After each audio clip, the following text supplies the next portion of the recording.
The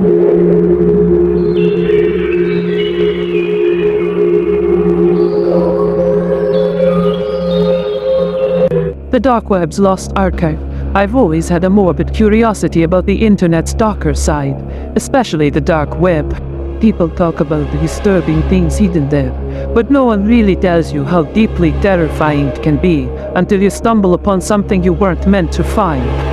That's what happened to me, and now I wish I could forget it all. It started innocently enough. I'd been browsing forums and exploring the shallow end of the dark web for a few months, mostly out of boredom. I wasn't into anything illegal, just urban legends and mysterious sites. But one night I found a thread that piqued my interest. It was titled The Lost Archive. Enter if you dare. There wasn't much info about it, but the users on the forum described it as an old, nearly forgotten part of the dark web, a collection of content so disturbing that even seasoned dark web users refused to talk about it. But I persisted. After hours of clicking through dead ends, encrypted sites, and strange video streams, I found it. A plain black screen with a single line of text. Welcome to the Lost Archive. You have been warned. There was a small button below the text that simply said Enter. My heart raced as I hesitated. Was this a joke? A prank? But I clicked it. I wish I hadn't.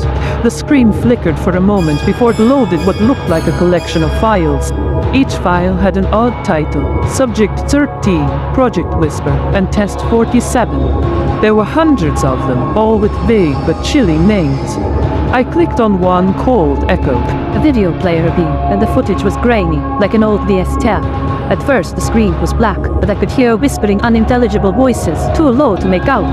Then, the image faded in. It showed a dimly lit room, and in the center was a person sitting in a chair, bound by ropes. Their head was slumped forward, and their breathing was shallow, like they were drugged or unconscious. There were strange symbols drawn on the walls, almost ritualistic. Suddenly, the person in the chair jerked awake, eyes wide with terror. They tried to scream, but no sound came out. That's when I noticed something deeply unsettling. There were no visible doors or windows in the room. It was as if the person had been sealed inside.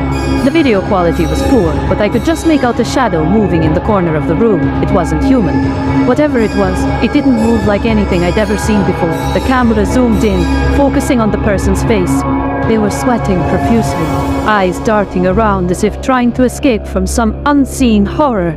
The shadow crept closer, and as it did, the person's expression changed from fear to sheer panic. The whispering grew louder, almost like chanting. I couldn't understand the language, but the tone was malevolent. Just when the shadow was about to reach them, the video abruptly cut static. I closed the file, but the screen didn't return to the main menu. Instead, a new message appeared. You shouldn't have seen that. You shouldn't have seen that. We're watching. I tried to exit, but my computer froze. I could hear the faint sound of static coming from my speakers, even though I'd muted the audio. Panic set in as I yanked the power cord from the wall. The screen went black, and I thought it was over. But that's when the real terror began. That night, I started hearing the whispers, the same ones from the video. They were faint at first, just as I was falling asleep, but they grew louder, more insistent. I started seeing shadows in the corners of my vision, moving just out of sight. I tried to tell myself it was paranoia, that my mind was playing tricks on me, but deep down, I knew I'd unleashed something. A week later, strange things began happening to my computer. Files I'd never downloaded appeared on my desktop, videos and images too disturbing to describe. My webcam would turn on by itself, the little green light glowing in the dark, though I disabled it years ago. Every time I tried to remove the files, they'd come back multiplying. Then, I started receiving emails from addresses I didn't recognize, all with the same subject line. You've been chosen. There was no body text, just an attachment. I never opened them, but they kept coming, dozens every day. I changed my ID, got a new computer, even stopped using the internet for a while. But none of it mattered. The whispers never stopped. The shadows never went away. And then, last night, I saw it, the figure from the video.